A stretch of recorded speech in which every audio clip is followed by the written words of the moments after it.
Kita berdoa. Kasih karunia dan damai sejahtera dari Allah Bapa, Anaknya Tuhan Yesus Kristus dan Roh Kudus menyertai saudara-saudara sekalian. Amin. Selamat tahun baru bagi kita semua.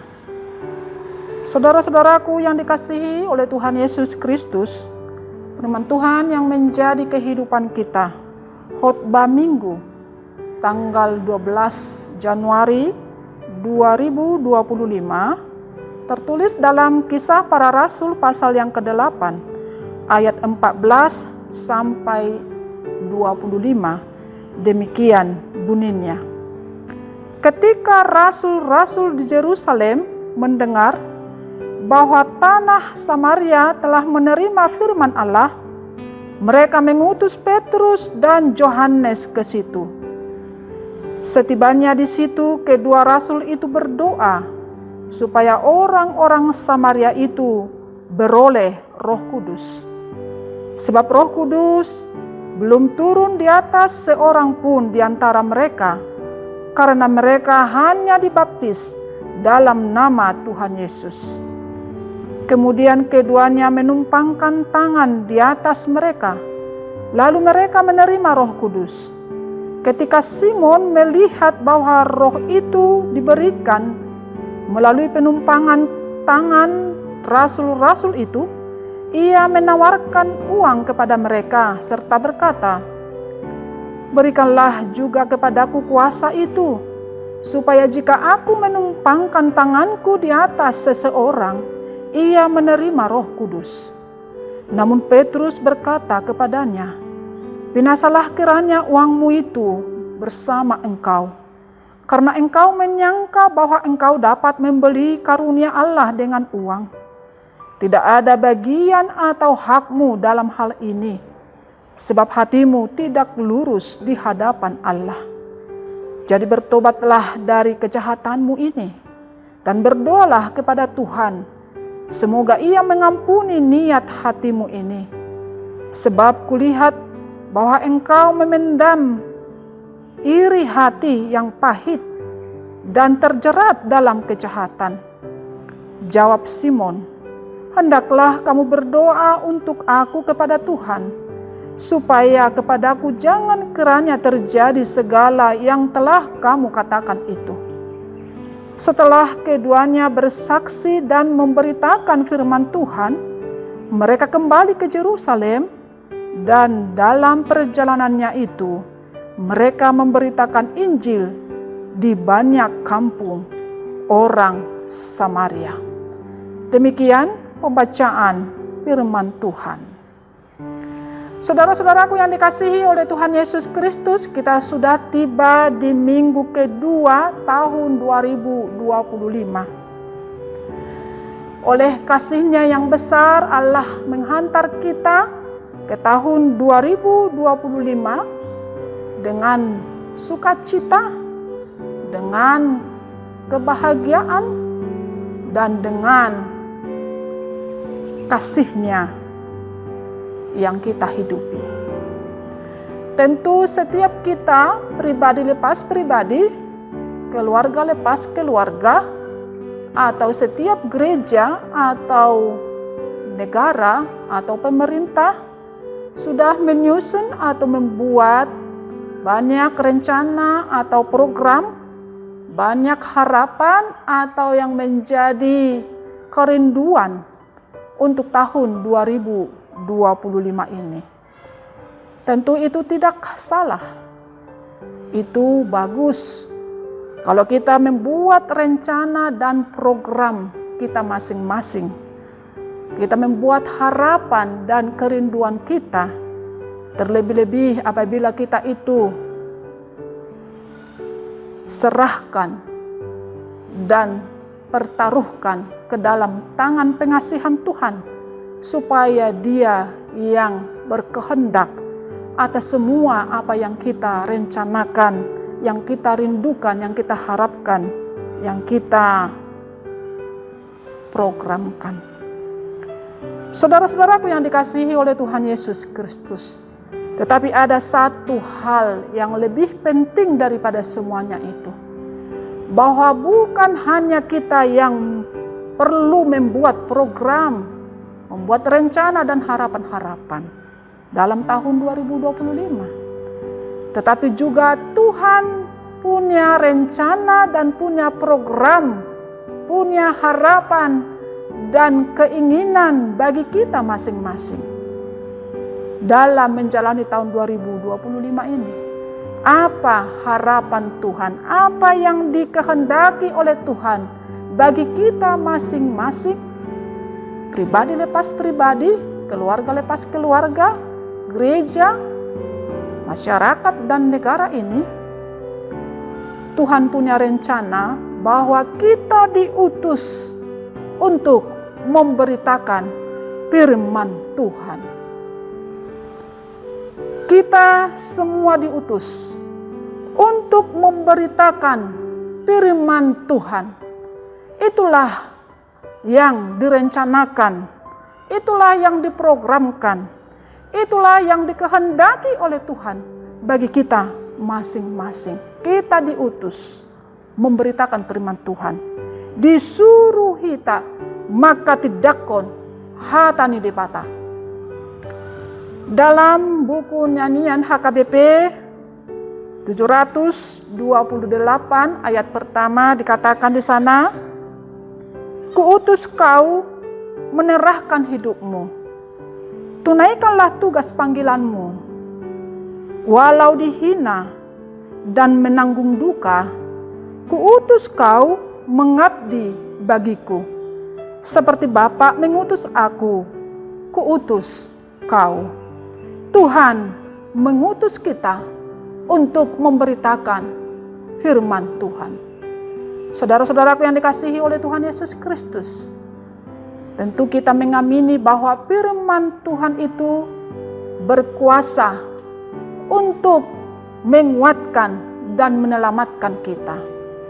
Firman Tuhan berkuasa untuk menyembuhkan segala penyakit yang kita derita.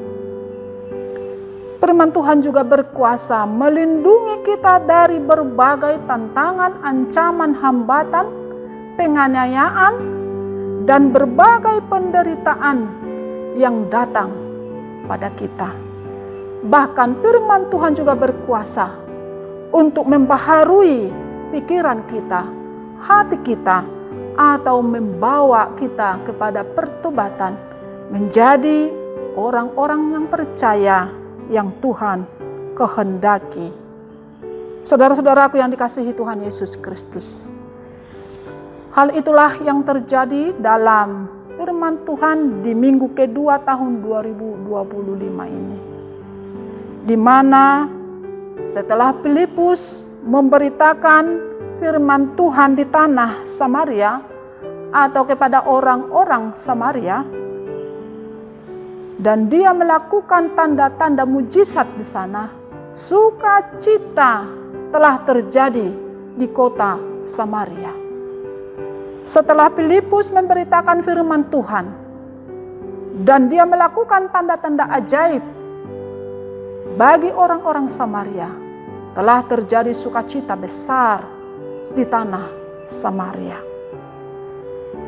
di mana orang-orang yang kerasukan setan dibebaskan, yang lumpuh diselamatkan dan disembuhkan.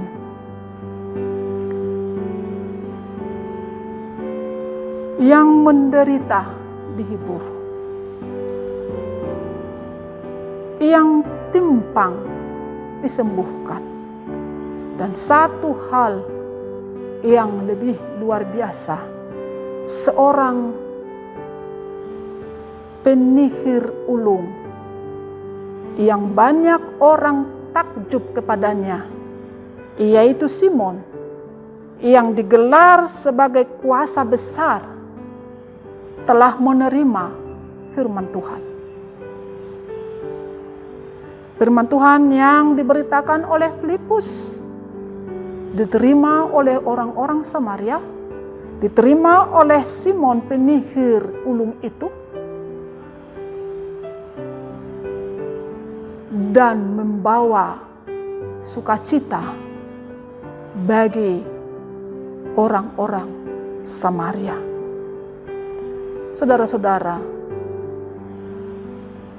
ketika rasul-rasul di Yerusalem mendengarkan bahwa orang Samaria telah mendengarkan firman Tuhan, maka rasul-rasul itu mengutus Petrus dan Yohanes datang ke kota Samaria.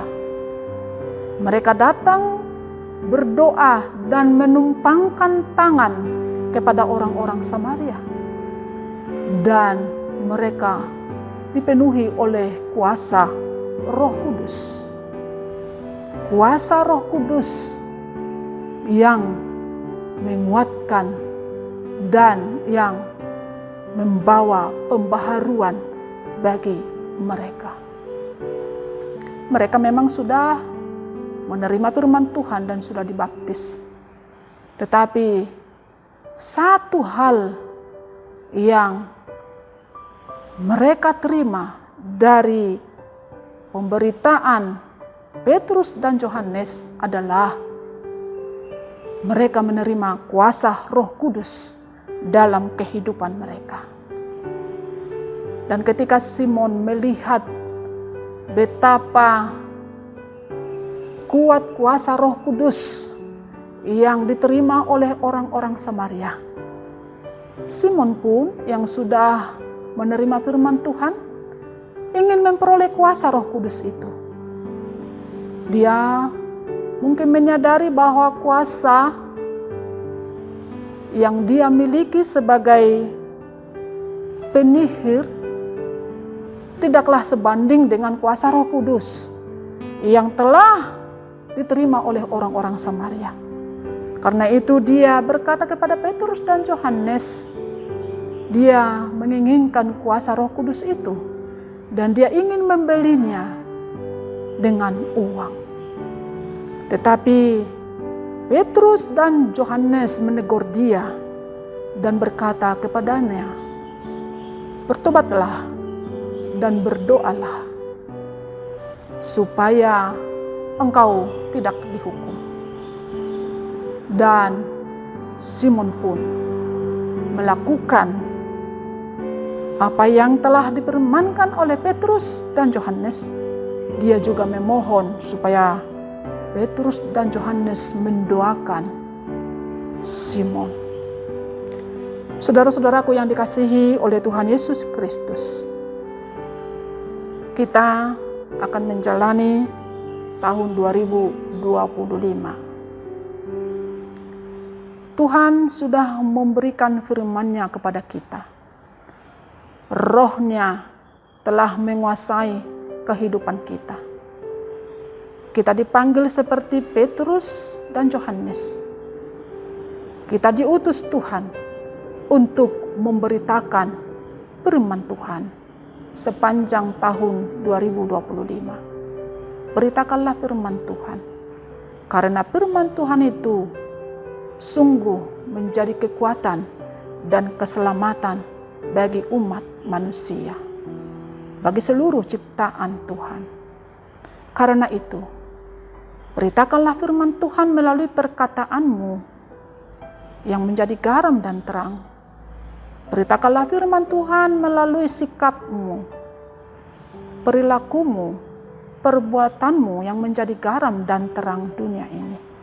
Karena itulah harapan Tuhan bagi kita dalam menjalani tahun 2025. Beritakanlah firman Tuhan yang menjadi kekuatan dan keselamatan kita semuanya. Amin. Tuhan Yesus memberkati.